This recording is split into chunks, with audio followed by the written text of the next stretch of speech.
विचारी सोचहि मति माता, सोना ठरई जो रचहि विधाता।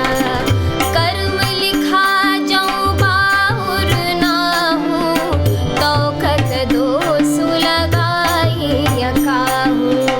तुम सन मिटहि की विधि के अंका, माधु व्यर्थ जनि लेहु कलंका। जनि लेहु माधु कलंक करुणा परिहरहु, अवसर नहीं दुख सुख जो लिखा लीलार हमरे। जाब जहाँ पाऊब तहीं सुनी उमा वचन विनीत कोमल, सकल बला सोचहि बहुभांति विधि लगाई भूषण, नयन बारि विमोचहि। मंगल भवन अमंगल हारी, उमा सहित जिहि जपत पुरारी। तेहि अवसर नारद सहित, अरु ऋषि सप्त समेत। समाचार सुनि तुहि नगिरी, गवने तुरत निकेत। मंगल भवन अमंगल हारी, उमा सहित जिहि जपत पुरारी। तब नारद सबहि समुझावा, पूर्व कथा प्रसंग सुनावा। मयना सत्य सुनहु मम बानी, जगदम्बा तव सुता भवानी। अजा अनादि शक्ति अविनाशिनी, सदा शंभु वरदंग निवासिनी। जग संभव पालन लयकारिणी, निज इच्छा लीला बहुधारिणी। जननी प्रथम दक्ष गृह जाई, नाहु सती सुंदर तनु पाई। तहु सती शंकरहि विवाही, कथा प्रसिद्ध सकल जग माही। एक बार आवत शिव संगा, देखे रघुकुल कमल पतंगा। भयउ मोह शिव कहा न कीन्हा, भ्रम बस बेशु सिया कर लीन्हा। सिया बेशु सती जो कीन्हति अपराध, शंकर परिहरि हर बिरह जाई बहुरी पितुके। जग जोगा नल चरी, अब जनमी तुम्हरे भवन निज पति लागी। दारुण तपु किया अस जानि संशय, तजहु गिरि जा सर्वदा शंकर प्रिया। मंगल भवन अमंगल हारी, उमा सहित जिहि जपत पुरारी। सुनि नारद के बचन तब, सब कर मिटा विषाद।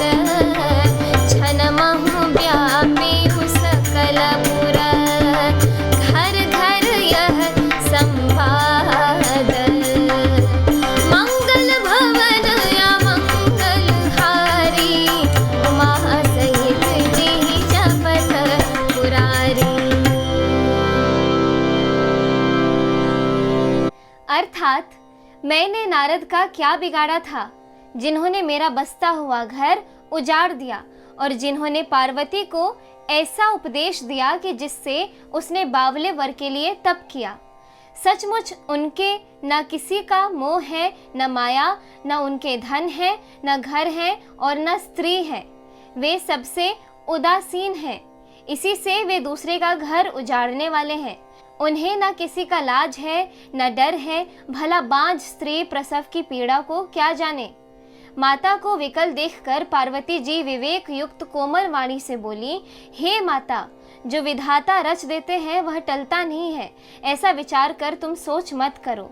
जो मेरे भाग्य में बावला ही पति लिखा है तो किसी को क्यों दोष लगाया जाए। हे माता, क्या विधाता के अंक तुमसे मिट सकते हैं? वृथा कलंक का टीका मत लो। हे माता, कलंक मत लो, रोना छोड़ो। यह अवसर विषाद करने का नहीं है। मेरे भाग्य में जो दुख सुख लिखा है उसे मैं जहाँ जाऊंगी वहीं पाऊंगी। पार्वती जी के ऐसे विनय भरे कोमल वचन सुनकर सारी स्त्रियां सोच करने लगी और भांति भांति से विधाता को दोष देकर आंखों से आंसू बहाने लगी। इस समाचार को सुनते ही हिमाचल उसी समय नारद जी और सप्तऋषियों को साथ लेकर अपने घर गए। तब नारद जी ने पूर्व जन्म की कथा सुनाकर सबको समझाया और कहा, हे मैना, तुम मेरी सच्ची बात सुनो।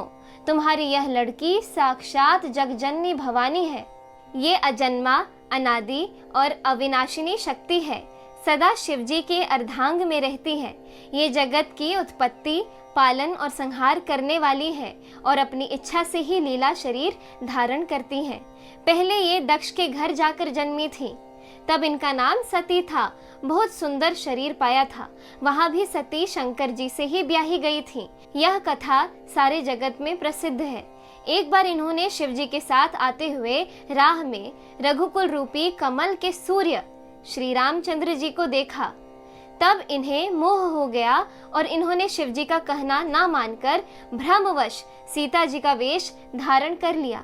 सती जी ने जो सीता का वेश धारण किया था, उसी अपराध के कारण शंकर जी ने उनको त्याग दिया। फिर शिव जी के वियोग में अपने पिता के यज्ञ में जाकर वहीं योगाग्नि से भस्म हो गई। अब इन्होंने तुम्हारे घर जन्म लेकर अपने पति के लिए कठिन तप किया है, ऐसा जानकर संदेह छोड़ दो। पार्वती जी तो सदा ही शिव जी की प्रिया अर्धांगिनी है। तब नारद के वचन सुनकर सबका विषाद मिट गया और क्षण भर में यह समाचार सारे नगर में घर घर फैल गया।